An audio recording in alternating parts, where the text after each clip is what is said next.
नमस्ते, मेरा नाम कादम्बरी नितिन खैरनार। मैं कक्षा 10वीं की छात्रा एसके इंटरनेशनल स्कूल से। मैं आज आप सबको संत कबीर जी की 5 दोहे और उन 5 दोहों का अर्थ बताऊंगी।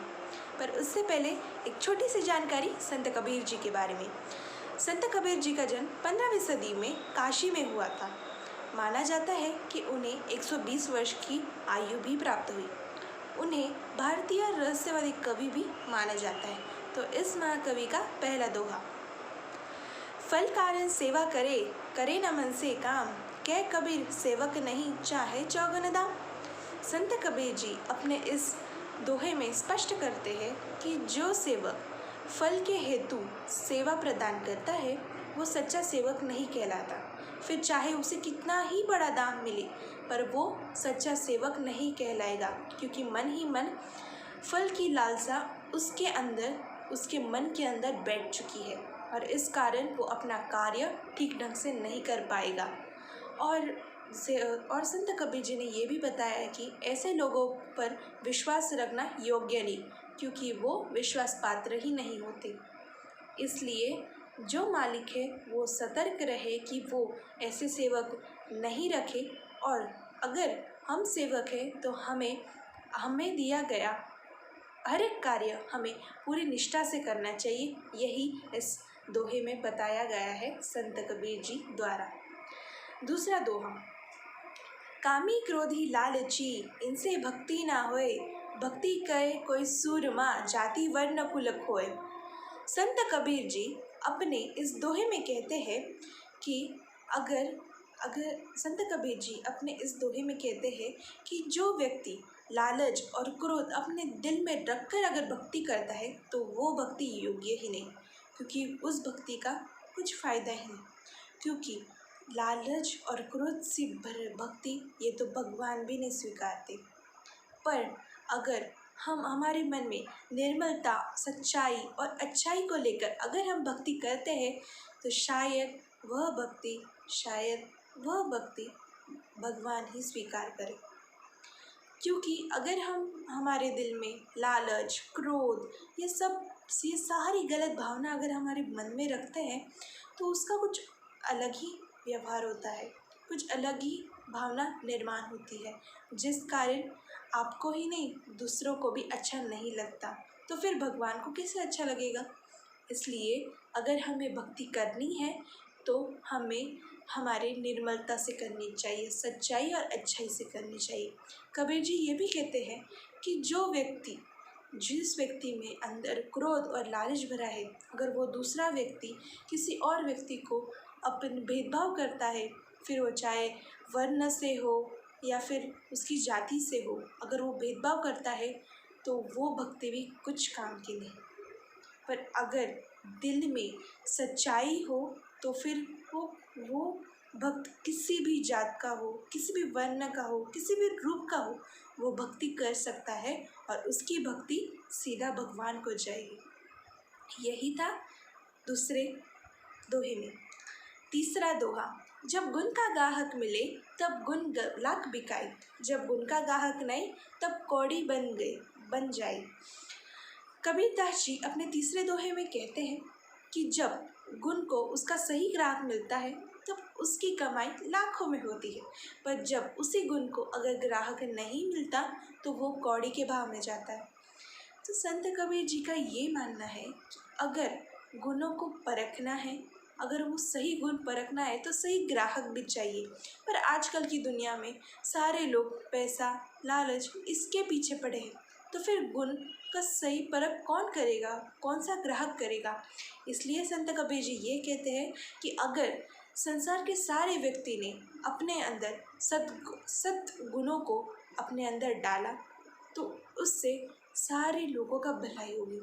सारे लोग अच्छाई, निष्ठा और गुणों की परख करना सीखेंगे, जिस कारण गुणों को तो उसकी लाखों में बिकाई तो होगी ही, पर अगर कुछ कम होगा तो वो भी दिखाई देगा और उसे भी न्याय मिलेगा। अगर किसी एक के पास गुण है, बहुत श्रेष्ठ है, पर अगर उससे भेदभाव किया जा रहा है तो वो गुण नाकाम हो जाता है। और उस गुण वाले के साथ नाइंसाफ़ी हो जाती है। पर अगर सारे लोगों ने सद्गुणों का अपनाया तो शायद सारे लोग खुश रहेंगे और अच्छाई से एक दूसरे के साथ अपनी ज़िंदगी बिताएंगे। पर अगर ऐसा नहीं हुआ तो शायद कुछ गलत हो जाएगा दोनों के साथ, इस पूरे संसार के साथ। यही था तीसरे दोहे में। चौथा दोहा। कबीर लहरी समंद की मोतिया आई, मोतिया बिहत आई, बगुला भेद न जाने, हंस चुनी चुनी खाई। इसका अर्थ ये है कि जब समंदर की लहरें बहती है तो वो लहरें अपने साथ मोतिया भी ले आती है, पर जब बगुले ये सब देखते हैं तो उन्हें लगता है कि ये कंकर है, ये पत्थर है, इसलिए वो नहीं खा पाते। पर बल्कि दूसरी ओर हंस उसमें चुन चुन कर मोतिया खा जाता है। कबीर जी इस उदाहरण को हमारे संसार के उदाहरण से जोड़कर कहते हैं कि आज पूरे संसार में अज्ञानता फैल चुकी है। समाज उस बबूले जैसा हो गया है जो अच्छाई को भी एक कंकर मान चुका है, एक पत्थर मान चुका है। पर कुछ ऐसे भी लोग हैं जिन्हें पता है कि ये अच्छा है तो वो अपना लेते हैं और बुराइयाँ उन जड़ बुद्धि लोगों के लिए छोड़ देते हैं। पर अगर हम ऐसा ना करें और उन्हें भी बताएं कि सच्चाई और अच्छाई क्या है तो शायद से सबका विकास होगा, सब साथ बढ़ेंगे। पर अगर कुछ लोग जो विद्वान हैं उन्होंने अगर अच्छाई अपना ली और बाकी सब उन जड़ बुद्धि मतलब बगुले जैसे लोगों के लिए छोड़ दिया तो शायद से कोई श्रेष्ठ तो कोई नीचे गिर जाएगा, और जो नीचे गिर जाएगा वो गलत मार्ग पर लग जाएगा, और गलत मार्ग लगने से पूरी दुनिया में शायद से बहुत गलत होगा, कोई भी खुश नहीं रह पाएगा। इतना था चौथे दोहे में। पांचवें दोहे में। पड़ी पड़ी जो पत्थर बया, लिख लिख बड़ा ईंट, कबीर कहे प्रेम की लागे एको छीट। संत कबीर जी अपने पांचवें दोहे में कहते हैं या फिर स्पष्ट करते हैं कि अगर हम बहुत ज्ञान हासिल कर चुके हैं, बहुत श्रेष्ठ हो चुके हैं, बहुत विद्वान हो चुके हैं, पर अगर हम पत्थर जैसे कठोर और ईंट जैसे निर्जीव हो गए तो शायद से वो ज्ञान, वो पढ़ाई, वो विद्वानता, वो श्रेष्ठता कुछ काम की नहीं। क्योंकि अगर हमारे दिल में मनुष्यता, प्रेम, आदर ये कुछ ना हो बल्कि कठोरता और ये हो तो शायद से हमारा तो संसार बर्बाद ही, दूसरों की भी ज़िंदगी बर्बाद, जिस कारण ये सारा संसार शायद से मनुष्यता पर विश्वास ही नहीं करेगा। अगर हमारे माँ बाप, भाई बहन हमसे बहुत प्यार करते हैं, हमें उतना ही आदर सम्मान देते हैं, तो क्यों हम उन्हें बदले में कठोर और निर्जीवता दें?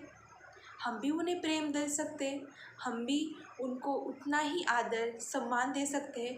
पर अगर हम सोचें कि इसके बदले, प्रेम के बदले हम कठोरता, निर्जीवता उन्हें देंगे तो उन्हें तो बुरा लगेगा ही, पर बाद में हमें भी पछताना पड़ेगा। इसलिए कबीर जी ये कहते हैं कि अगर हमें इस समाज में, हमारे परिवार में अच्छे से, प्रेम से रहना है तो हमें प्रेम, आदर, सम्मान की भावना ग्रहण करनी होगी और उस विज्ञानता को छोड़ना पड़ेगा जो हमें कठोर और निर्जीवता सिखाती है। बस इतना ही था पांचवें दोहे में। अगर हम ये पांचों दोहे देखें तो संत कबीर जी ने हमें पांचों दोहे में अलग अलग जीवन रूपी मूल्य सिखाए हैं, अलग अलग श्रेष्ठ सिखाए हैं, अलग अलग वेश सिखाए हैं। तो अगर ये सारे संसार के लोग अगर हर एक इनमें से कुछ भी मूल्य अपनी ज़िंदगी में अपना लेते हैं तो शायद से कुछ अलग होगी ज़िंदगी, कुछ अलग होगा संसार, जहाँ पे अच्छाई और सच्चाई तो होगी ही, प्रेम, आदर, सम्मान और मनुष्यता भी होगी। सबकी भलाई सोचेंगे और ना कि दुश्मनी करके अपना खून बहाएंगे। बस इतना ही। धन्यवाद।